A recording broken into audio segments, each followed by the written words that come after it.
Okay, here is the third video of our 2.1.4 series, and I want to just kind of hit some concepts with this idea of using the discriminant to determine what the graph is going to look like. And you can use this to really help you plan if it's going where it's going to graph and how it's going to look and the type of roots that we're going to use. Remember that roots is another name for solutions or x-intercepts.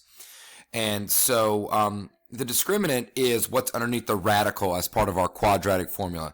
This b squared minus 4ac, that really determines how the graph's going to look and what type of solutions you're going to have. What I mean by that is if you take a look at some of these graphs and some of these scenarios that I'm kind of pointing out here, you could see that we've got four different parabolas here, and they're all crossing or not crossing the x-axis. Notice the first two do cross the x-axis, and the second two actually never cross the x-axis. If you cross the x-axis, we have what's called real roots, and if you don't cross the x-axis, we call those complex or imaginary roots. And you'll remember that from back in Unit 1 when we talked about the real number system and complex numbers in the complex number system.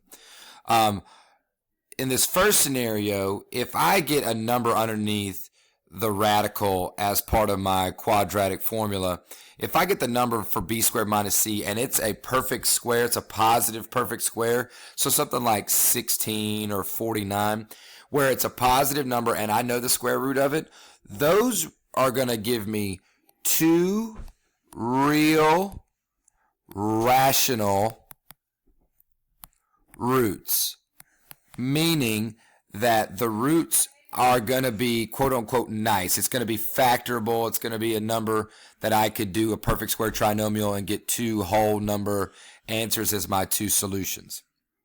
And it's going to cross the x-axis at one of these integer places like a positive 2 and positive 4, something like that.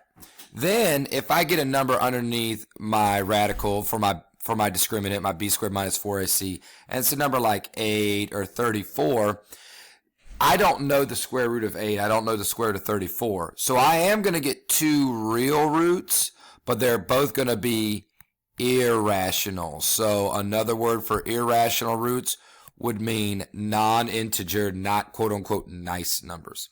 So in my graph, I had the x-intercepts not at these nice integer places, so I'm crossing somewhere that's maybe at a decimal. Then if I get a number underneath the radical for my discriminant that's negative, I'm immediately thinking that I've got complex roots and I'm never actually crossing the x-axis. So there are two complex roots,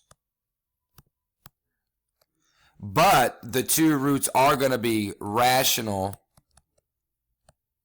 numbers, as I'll get something like -9 or a -25, where once I take the I out, I know what the square root of 9 is. I know what the square root of 25 is. Then my other scenario would be to get something for the discriminant underneath the radical that's something like maybe a -21 or a -47. So the negative tells me complex and I never cross the x-axis, but the fact that I don't know the square root of 21 and I don't know the square root of 47, that means it's going to be irrational. So again, these graphs can help give you just an example of what these four different scenarios for what the discriminant b squared minus 4ac could be. If you would like to pause your screen now to get the vocabulary at the top, and if you would like to pause your screen now to make sure that you copy down all the things I put in the chart.